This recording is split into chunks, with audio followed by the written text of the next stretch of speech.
I've just given you some time to join a new stream.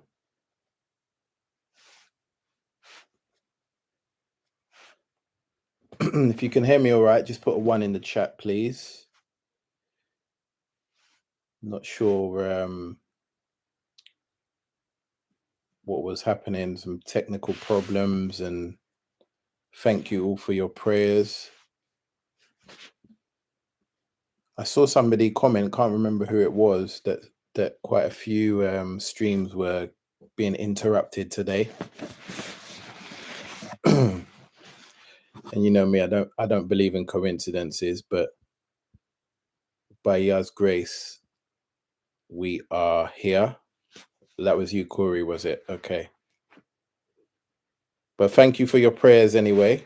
By God's grace, we are back, and hopefully we can continue where we left off. I'll give everyone a little bit of time to join back before I continue. Where did we get up to? Did you hear Psalm 139 and 24?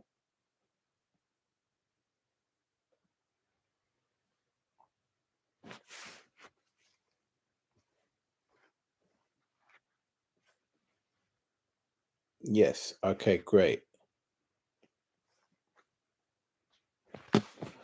Okay. That's good. Let me just go back to my screen over here.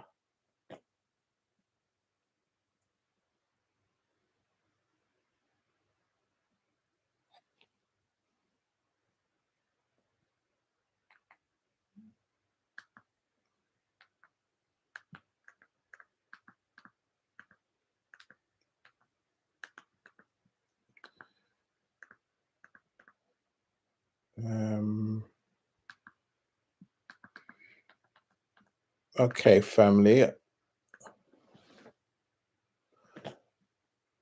Yeah, we always have these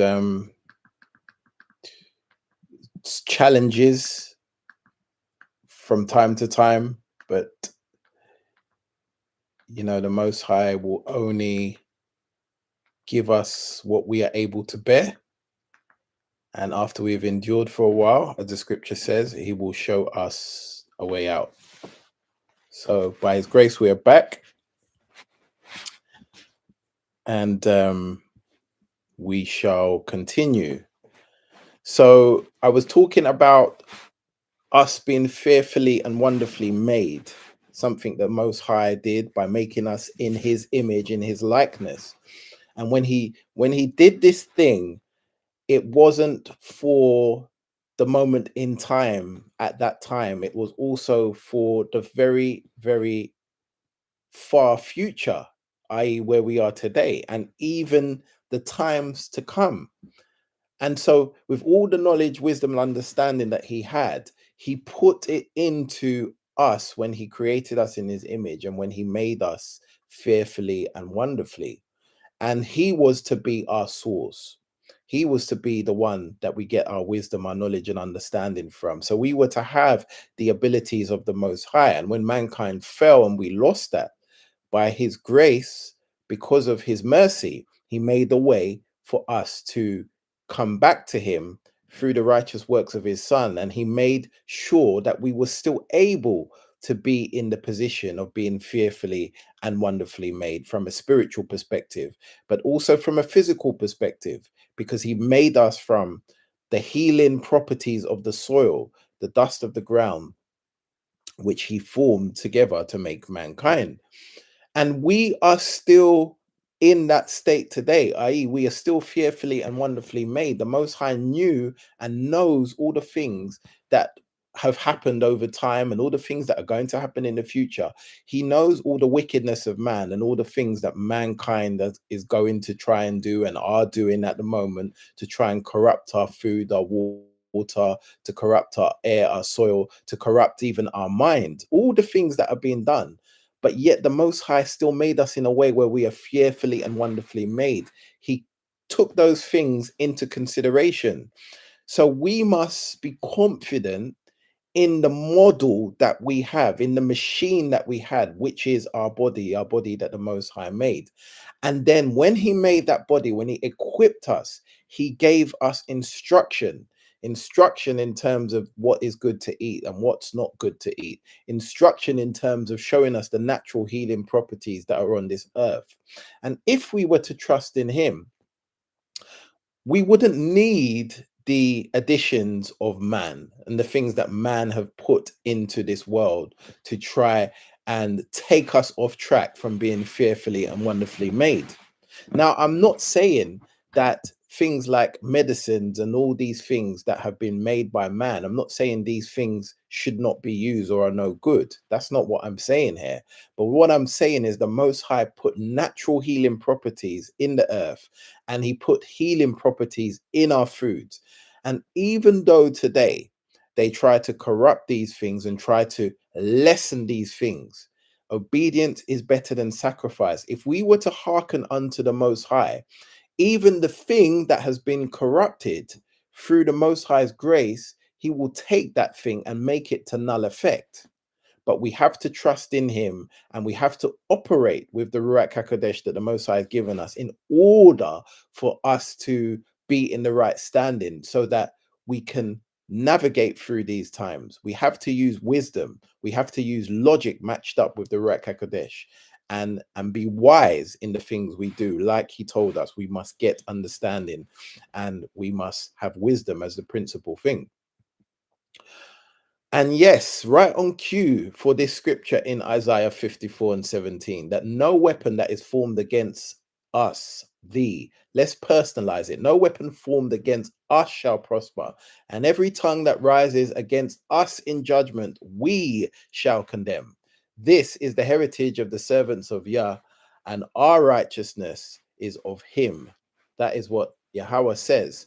So no weapon that is formed against us shall prosper.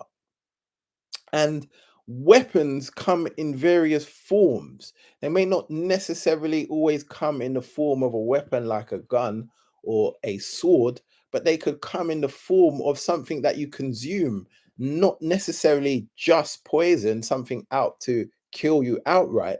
But it could be in the form of the food, it could be in the form of the water, in the form of the air, in the form of the soil or the ground, our surroundings can be weapons. And the wickedness of man has made that so in many cases, that our foods have been corrupted with GMOs and pumped with chemicals. And sometimes we look on the back of our foods and we see what is in our foods. And sometimes they don't even tell us the full picture, or they use all these fancy long words that we won't understand to cause confusion. And so we don't actually know what it means. And then sometimes they don't even put it on there at all. They will lie and not put something on those foods so that we don't know what we're eating. Or they will use various things that are forbidden for man that we should consume, and they will put them in the foods, and yet we won't know. And we may consume those foods unknowingly because they have become weaponized. They are weapons. But we are told that no weapon that is formed against us shall prosper. And so, if we have the understanding again, put into the Most High's word, we can walk with confidence, knowing that if we are obedient to the Most High, obedience being better than sacrifice, then a weapon formed against us, though it may be formed, it will not prosper. Now, I want us to look at this scripture. This is found in Mark chapter 7. Mark chapter 16. This is found in. And I'm going to start in verse 15, where this is Messiah speaking. And he said to them, "Go ye into all the world and preach the gospel to every creature. He that believeth and is baptized shall be saved, and he that believeth not shall be damned." And in verse 17 of that same chapter, he says, "And these signs shall follow them that believe. In my name shall they cast out devils. They shall speak with new tongues. They shall take up serpents. And if they drink any deadly thing, it shall not harm them. They shall lay hands on the sick, and they shall recover.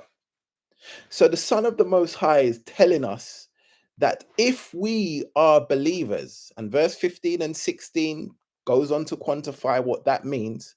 If we are believers, therefore, if we are servants of the Most High, as Isaiah 54 and 17 tells us, that this is the heritage of the servants of Yah, and our righteousness is from him. If we are those things, then we will have signs that follow us. And those signs will be that in Messiah's name we shall cast out devils and speak with new tongues and take up serpents. And if we drink any deadly thing or eat any deadly thing, then it shall not harm us. We shall lay our hands on the sick and they shall recover. So, why this is important is because we are given a promise that if we are believers, if we are servants of the Most High, we will have these signs and wonders that will follow us. And these signs and wonders that follow us, part of them will be that if we drink or consume any deadly thing, it shall not harm us. So, despite all the corruption that the world may be doing with water, with food, with things to try and corrupt, or things to try and defile, or things to try and steal, kill, and destroy us, we are given a promise in scripture that that will not harm us as long as we are servants of the Most High, as long as we are believers of the Most High. And being believers in the Most High means that we are being obedient, which is better than sacrifice. So we have to do our part. Our part is obedience, and our part is using wisdom and logic. Our part is following the commandments and following the things that we're told, for example, in the book of Genesis and in the book of Leviticus, when it comes to the things that we should consume or the things we shouldn't consume. We have to do our part to the best of our ability. And then when we do our part, if there are those out there that are trying to trick us by putting things in our food or putting things in our water when we are following the food laws, then the Most High's promise will stand that if we were to drink or consume any deadly thing, it shall not hurt us, and we shall be saved from the plans that the enemy has by forming weapons against us. Though they may be formed, they will not prosper. And so we have to understand this, because it is important in this day and age that we live in, with all that is going on, where they're trying to poison the foods and the water, and like I said, the air, through chemtrails and all the various wicked things that they are doing and going to continue to do.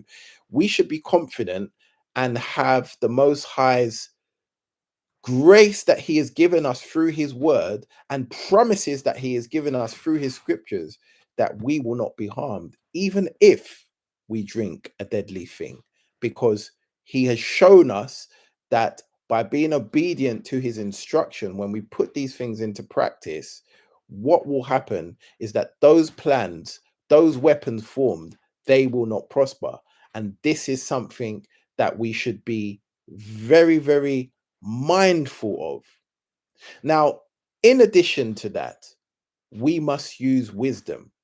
And just because we have those promises, it doesn't mean that we should go out and put the Most High to the test, because we know there are many things that have been set up against us in terms of food and water and drinks and various things. We have logic, we can read. And if we look at the definition of poison, it is that it is a substance that is capable of causing the illness or death of a living organism when introduced. When introduced or absorbed, or I think that should be induced or absorbed.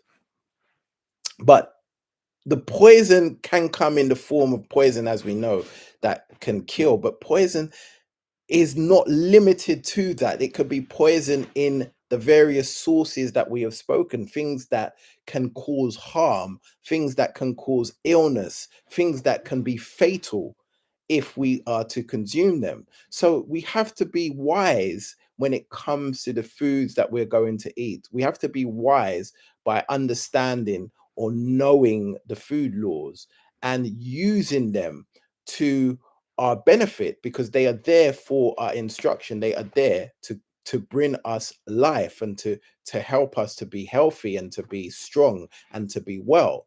And if we're going to ignore those things, then of course we can't then turn back and say that the promises the Most High has given us will come to pass, because those promises have a prerequisite which says that these signs will follow them that believe.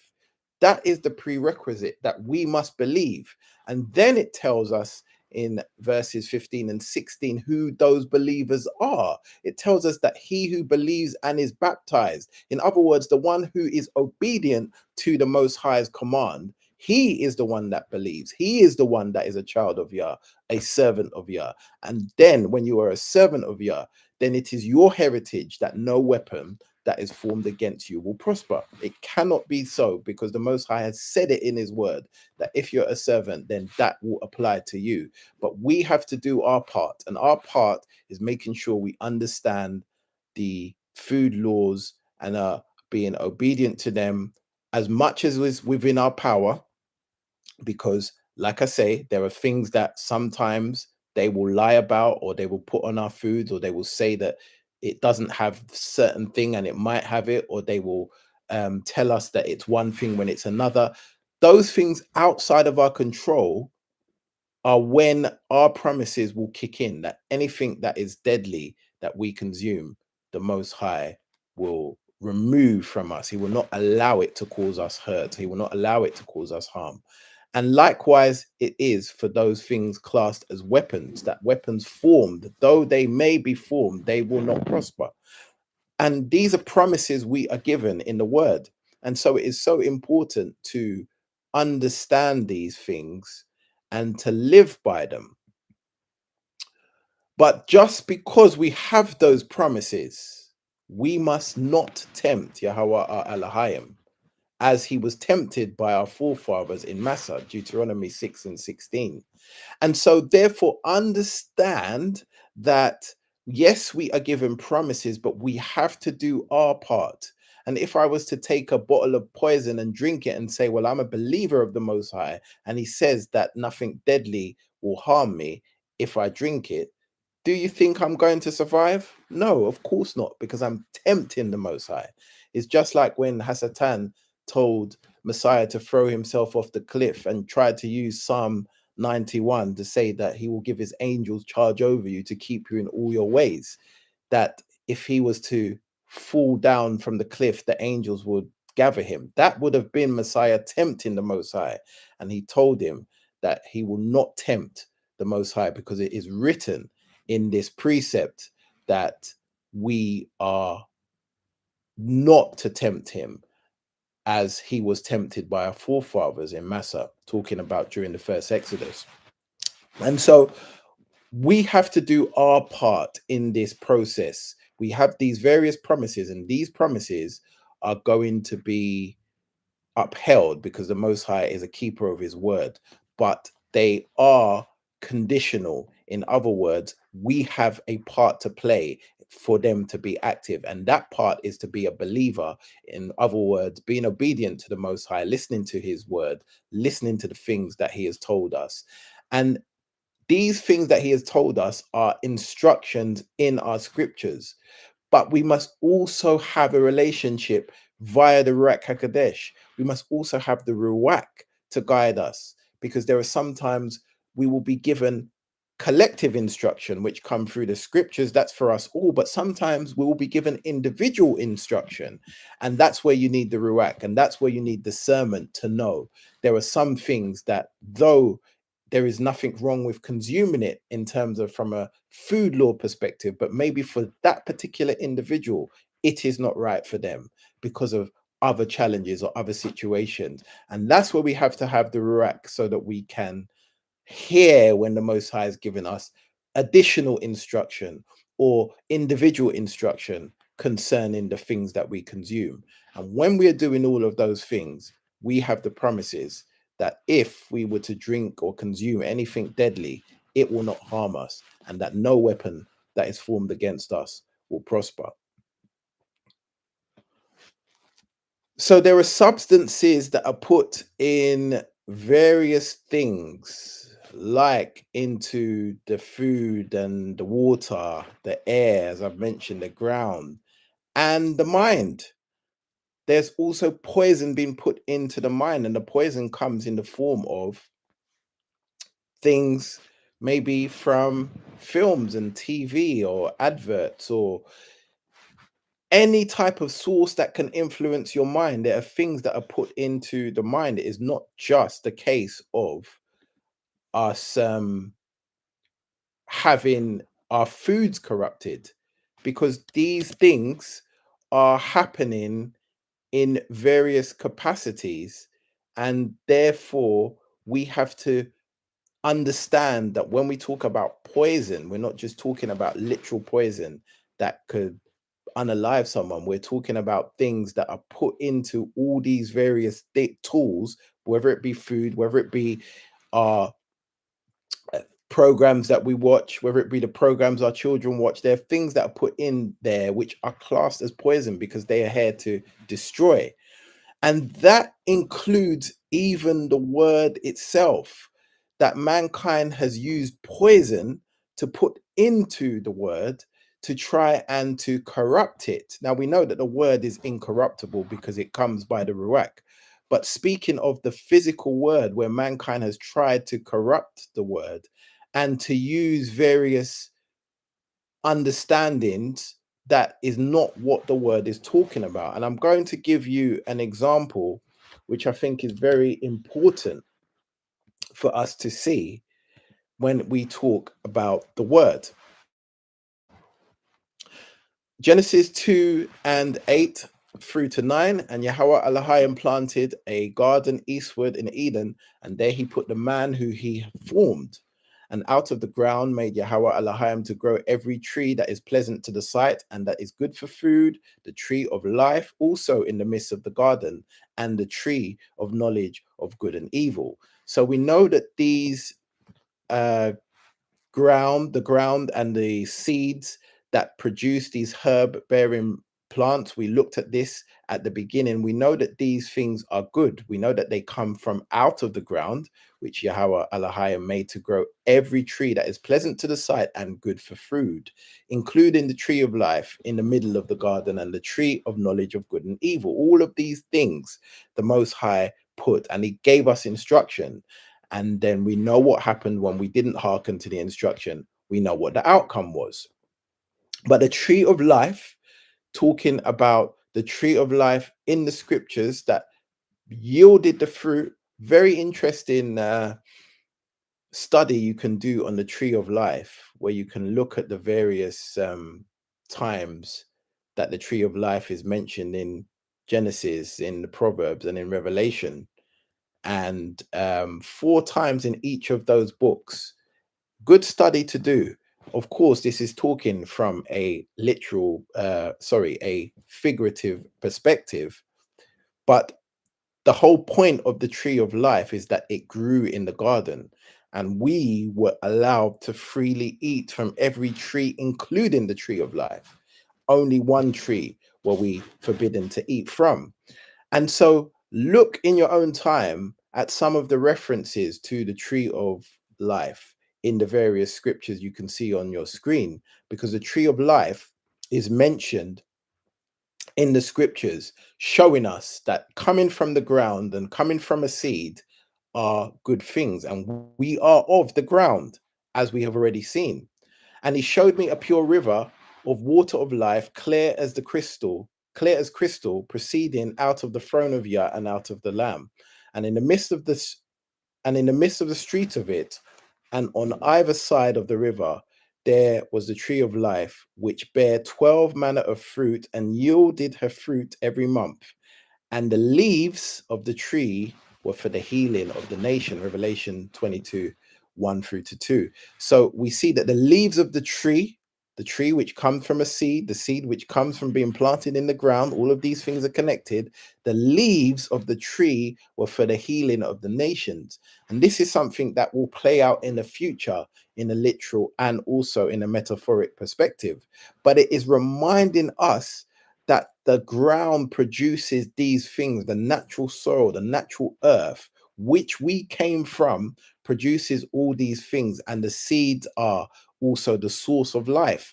And so when we combine these things together, now talking from a diet perspective, we continue to see how we gain our healing. Our healing comes from the natural things in the earth. The natural in the earth is what can cause the supernatural in us. This is a very important concept to understand and to remember. And so I want to show you now where the word itself can be used and can be corrupted in order to try to poison our minds. This is found in Mark chapter 7. Sometimes it brings misunderstanding, but if we get the right understanding, we will know exactly what was being spoken of here. And it reads, then came together unto him the Pharisees and a certain of the scribe which came from Jerusalem. And when they saw some of his disciples eat bread with defiled, that is to say, with unwashed hands, they found fault. For the Pharisees and the Yahudim, except they wash their hands, often eat not, holding the tradition of elders. And dropping down to verse 5, it says, then the Pharisees and scribes asked him, why walk not thy disciples according to the tradition of the elders, but eat bread with unwashed hands? So the disciples were hungry, they were therefore eating, and they did not wash their hands. And the Pharisees were quick to condemn them and accuse them and say to Messiah, why do your disciples eat without washing hands? Now, washing hands in itself is not a bad thing. It is logic that if you have dirty hands before you eat your food, that you wash your hands, remove them from germs, and then eat. Same way as it is with if you're using a certain vessel or a certain bowl or a certain plate, that you would clean the plate first before you eat it. So these things are not commandments. These things are logic. These things are just using wisdom. And these Pharisees were accusing Messiah's disciples of doing such a thing, which were traditions of the elders, not commandments. And so the context of this passage is disciples eating food with unwashed hands. Remember that the context, which is key, as I always say, is about eating food with unwashed hands. Then moving on, Messiah says to them, he answered and said unto them, well has Isaiah prophesied of you hypocrites, as it is written, this people honor me with their lips, but their heart is far from me. Howbeit in vain do they worship me, teaching for doctrines the commandments of men. For laying aside the commandment of Yah, ye hold the tradition of men, as the washing of pots and cups and many other things, such like things ye do. So you see that he's talking now about washing hands being a tradition of men, yet they are teaching these tradition of men as doctrines, like to say that this is what Yah said, you must do this or you mustn't do that. And he says that they are laying aside, in other words, they are ignoring the commandment of Yah to hold on to the traditions of men, talking about washing of hands and washing of pots and cups, etc., etc.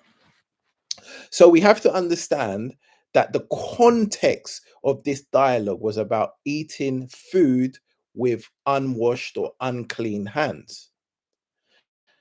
Then dropping down to verse 18, Hamashiach says, are ye also without understanding? Talking now to his disciples as he's talking to them in private.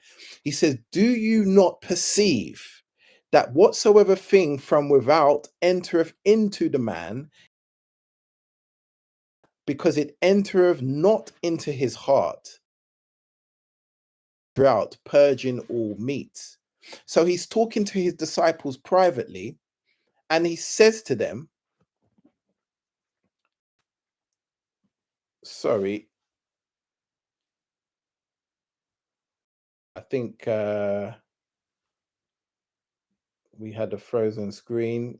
Can you hear me okay still?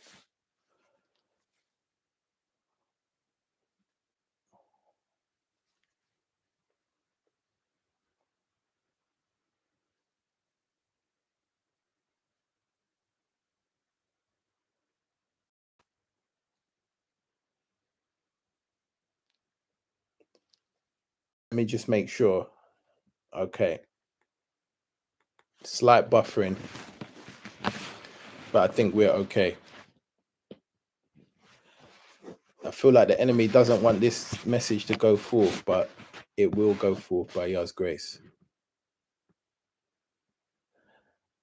So, yes, Messiah talking to his disciples on a one-to-one basis or in private, and he asks them, he says, do you not have understanding? Do you not perceive that whatever thing goes from outside into a man, it cannot defile him, because it doesn't go into his heart, but rather it goes into his belly and then comes out into the drought, purging all meats.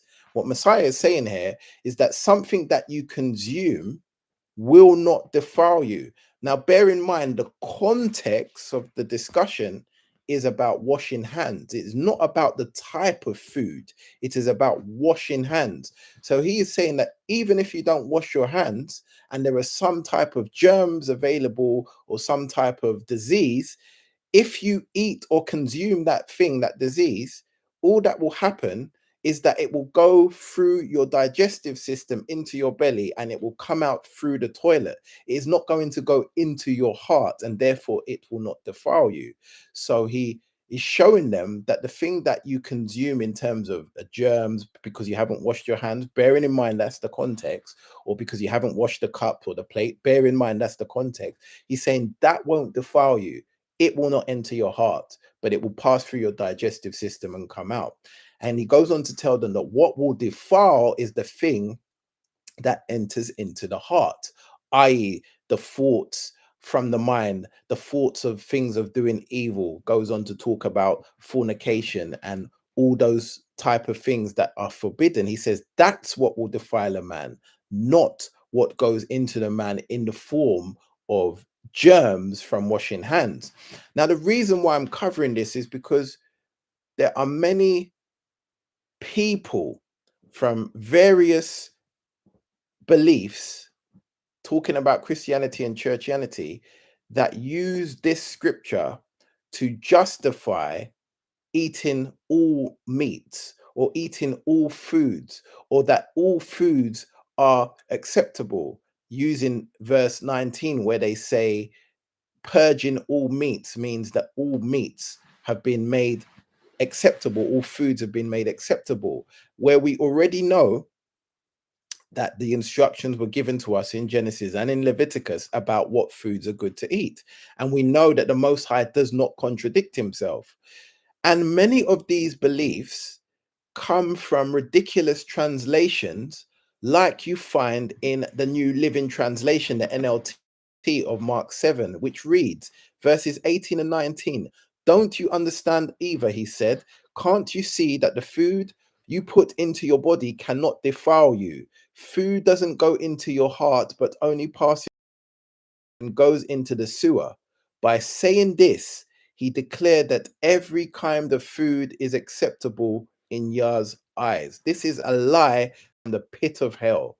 And if you're using these versions in terms of the translation, please get rid of them, because this is not what he meant. Like I said, the context of the discussion was not about food, it was about washing of hands and washing of plates. So he is talking about germs not defiling a man. He's not talking about food, but yet these translations are used to corrupt Yah's word and to try and to bring a misunderstanding to Yah's people.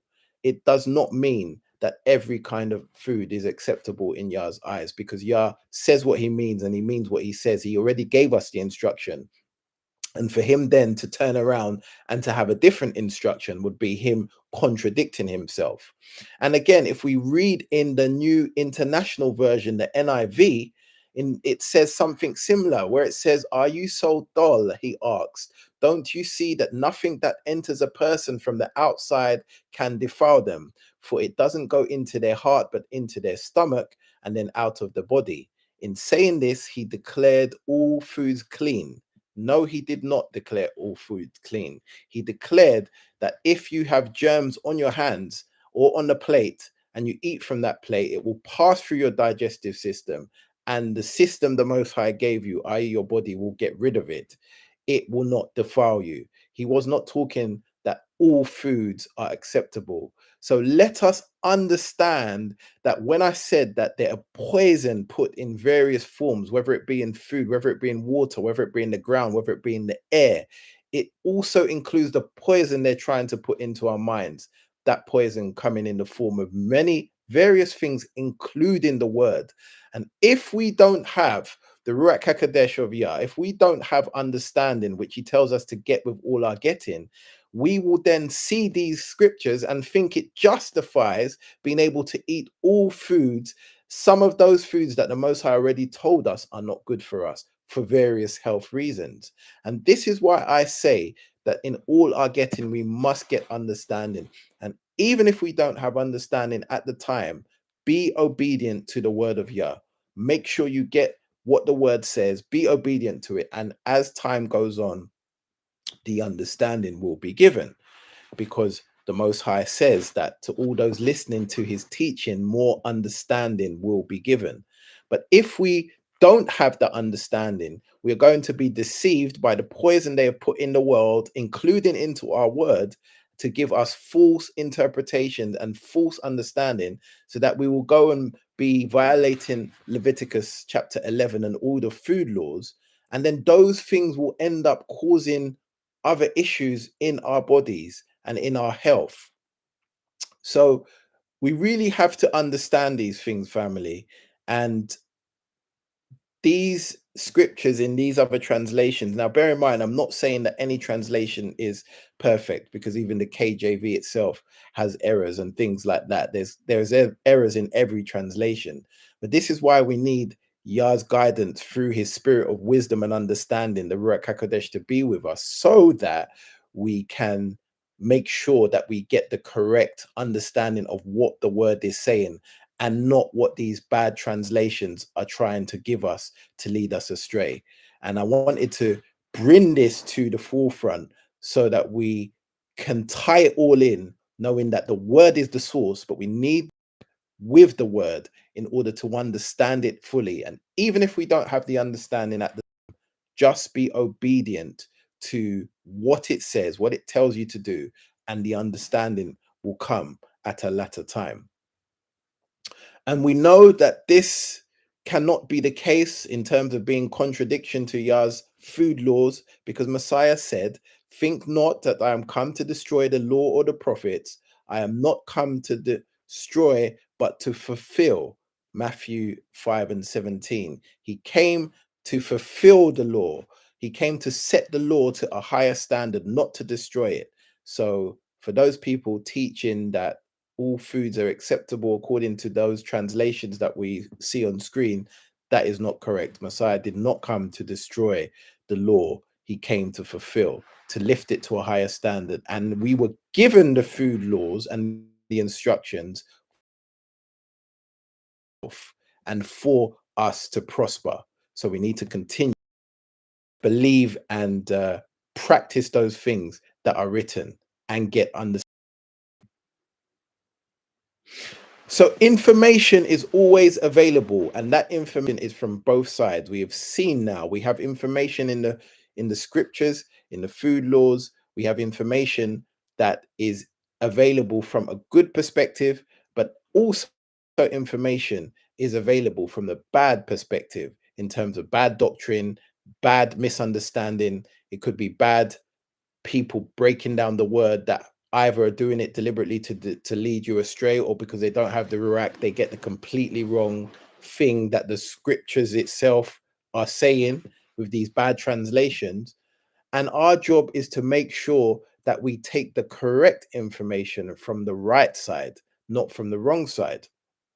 Because the Most High has already told us in Amos 3 and 7 that he will do nothing except he reveals his secret to the servants, the prophets first. He will reveal these things to us first, be it through the word, be it through the Ruach HaKodesh. He will tell us what he is doing. But as I said, information is always available and it is from both sides. And the same way that the Most High tells us what he is going to do, the enemy also tells us what he is doing. And he does it in a twisted way, but the information is out there. He will put things out there for you to see, and then it's up to you to believe it or not. But he will put it out there, he will twist it, he will try to cover it up, even using the word itself, where he's trying to defile you and get you to defile yourself by doing something contrary to the Most High's instruction. So we have to understand and rightly divide the word of truth. And Second Chronicles 7 and 14, which we know, we are told that if the Most High's people, which are called by his name, humble themselves and pray and seek his face and turn from their wicked ways, then he will hear from heaven, he will forgive our sin, and he will heal our land. And remember, we are made from the soil, we are made from the ground, we are made from the dust of the ground. We are the land. So not only will he heal our land, as in our physical land, he will also heal our metaphoric land. He will heal us as people. He will heal us as individuals because we are from the soil. And we are given the instruction to humble ourselves, pray, and seek his face, turning from our wicked ways. Then he will hear from heaven. Then he will forgive our sin. Then he will heal us and our land. And sometimes instruction comes in the course of scriptures, but it is like a suggestion. First Timothy 5 and 23, where in the letter, Timothy was being told, drink no longer water, but use a little wine for thy stomach's sake and thine often infirmities. And so again, we are given throughout the word various examples here that wine, bearing in mind it says a little wine for thy stomach's sake. So there are certain infirmities, certain illnesses that wine in moderation, it says here the word little, can be useful for that purpose. And not everybody may want to drink wine, which is fine. But as long as something doesn't contradict the food law, the information will be available to us in the scripture, telling us that this can still be good for us in moderation and in its right quantity. And so that's why I say that information is all available and is always present in the scriptures. We just have to find it. And then when we start putting these things together, adding them to our diet, line by line, precept by precept, when we start to really understand, we will have the best possible position to be well, even in this fallen world. Though they are doing all these corrupt things, but the Most High has made a system through our bodies that is able to purge things out. He has made things available to us that will give us healing, whether it be through the soil, whether it be through the seeds that we consume, through the foods that we consume, that will help us.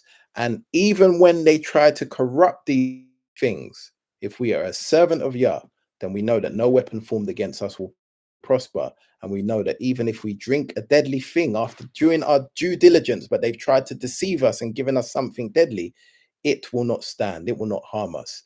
These are the things that we have to bear in mind. So the information is always available from the good side and from the bad side, but our job is to rightly divide and take the information and use it according to the Most High's instruction. Obedience always is better than sacrifice.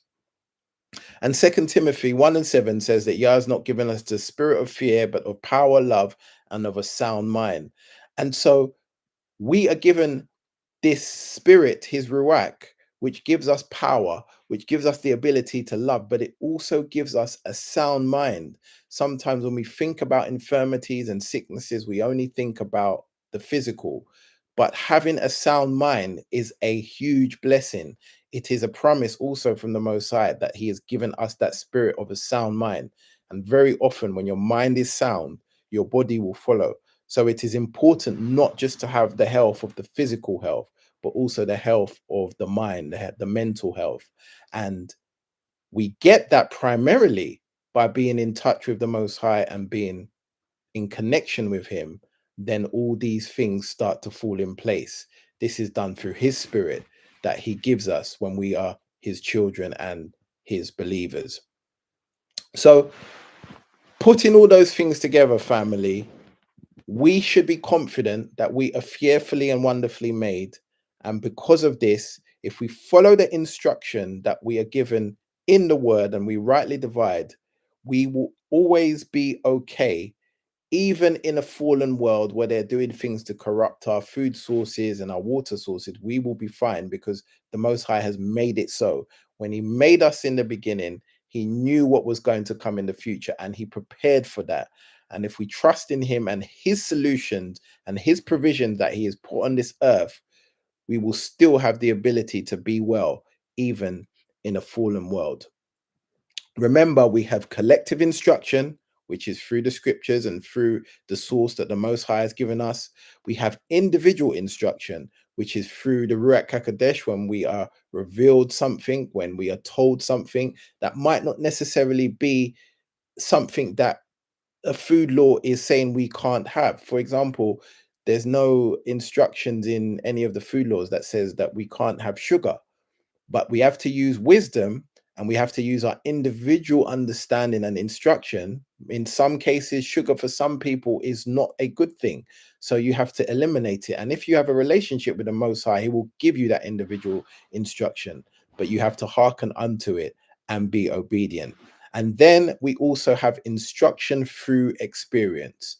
That is when you've tried and tested something one or two times and it doesn't agree with you or it's not good for you, you should stay away from it. And likewise, if you try something that is good for you and has benefits for you, and it is not forbidden in the Most High's instruction collectively in the food laws, then that is good for you.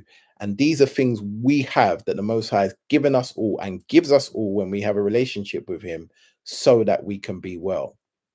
So I hope this presentation has highlighted some of the things we've talked about and given you some perspective. And I hope that it can provide benefits going forward for you to be confident in the system that the Most High has given you. Because as time goes on, they will surely try even more than they have to corrupt that system. And I believe that there are things that this wicked world has done and has been doing, as you know, over the last few years, that if it wasn't for the wisdom of Yah in terms of how He has made us, we would have succumbed to many of the things they've tried to do. They've tried to do some hideous things. And for many of us who are being obedient to Yah, we have been, by His grace, spared from being trapped by those things. But the key thing is obedience, because the world is constantly trying to do things to circumvent or to cancel the Most High's laws and statutes and commands. And when it comes to the things that we consume, whether it be food, whether it be medicine, whatever it may be, the world is certainly trying to steal, kill, and destroy. And if we continue to trust in Yah and His way, then we will be fine. And I believe that that is something we've seen over the last few years and will only continue and increase. Trust in Yah and His solution, and all will be well with you. So that is the end of the presentation. Of course, I lost the comments from the first chat, unfortunately, but I'll go through the ones that I have here. What I want you to do, family, if you can, is when the stream is ended, if you could just put some comments on the comment section with any things that you know are good from a natural perspective, because I think it would be good to have these type of things we can refer to in one place. So that obviously there are so many things, but things that really work well. In our prayer group, we have some people sharing various recipes or just various things that they will drink in the morning that will help them with various ailments. And I think it would be nice if we had in the comments some of these things posted so that people can come and see these things and try them out for themselves, whether they be for various ailments or just in terms of boosting your immune system or whatever it may be. Please do share these things, not so much now in the live chat, but more so as a comment at the end of the stream. So let me just have a read through some of your comments. And again, apologies for the disruption with the technical issues, but by Yah's grace, the message was delivered. Daughter of a king, I see you say swine marrow in our soap. I mean, they put swine marrow or gelatine in so many things, food, like you say, soap, creams. They do a lot, and a lot of the time they use these scientific names that we may not understand what it actually means. But again, when we do things with the best of our knowledge and understanding to what the Most High has given us, He has promises that will protect us. Sister Lizette says it's found out in some cheeses too. I'm sure they do that. Curtis and Nkechi says 100% agreed, Brother Daniel. This walk is a partnership. We must be led by His Spirit to eat right and to take care of our temples. Can indeed. So true. The thing about our temples is that although they are physical temples, they house a spiritual being. And so it's so important to keep the physical side of our temples well, because that does affect the spiritual and vice versa. It's both linked together. YH7R says, Act Daniel, excellent teaching. May Yahweh Baruch and keep you and yours. Much love to you, beloved. We give the Most High praise. I see Sister Tracy said about starting recipes with one another.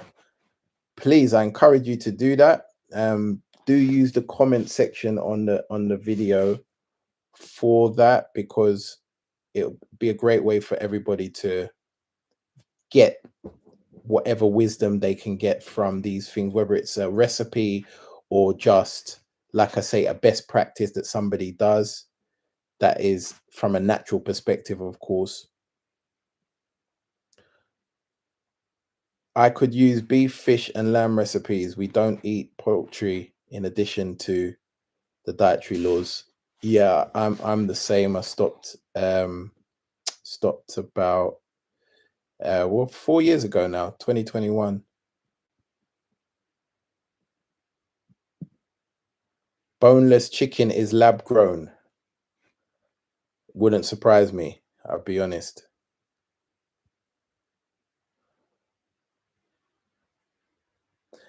Yah wants us to all go back to the old time ways to grow our own food by tilling the ground, totally depending on Him alone, using this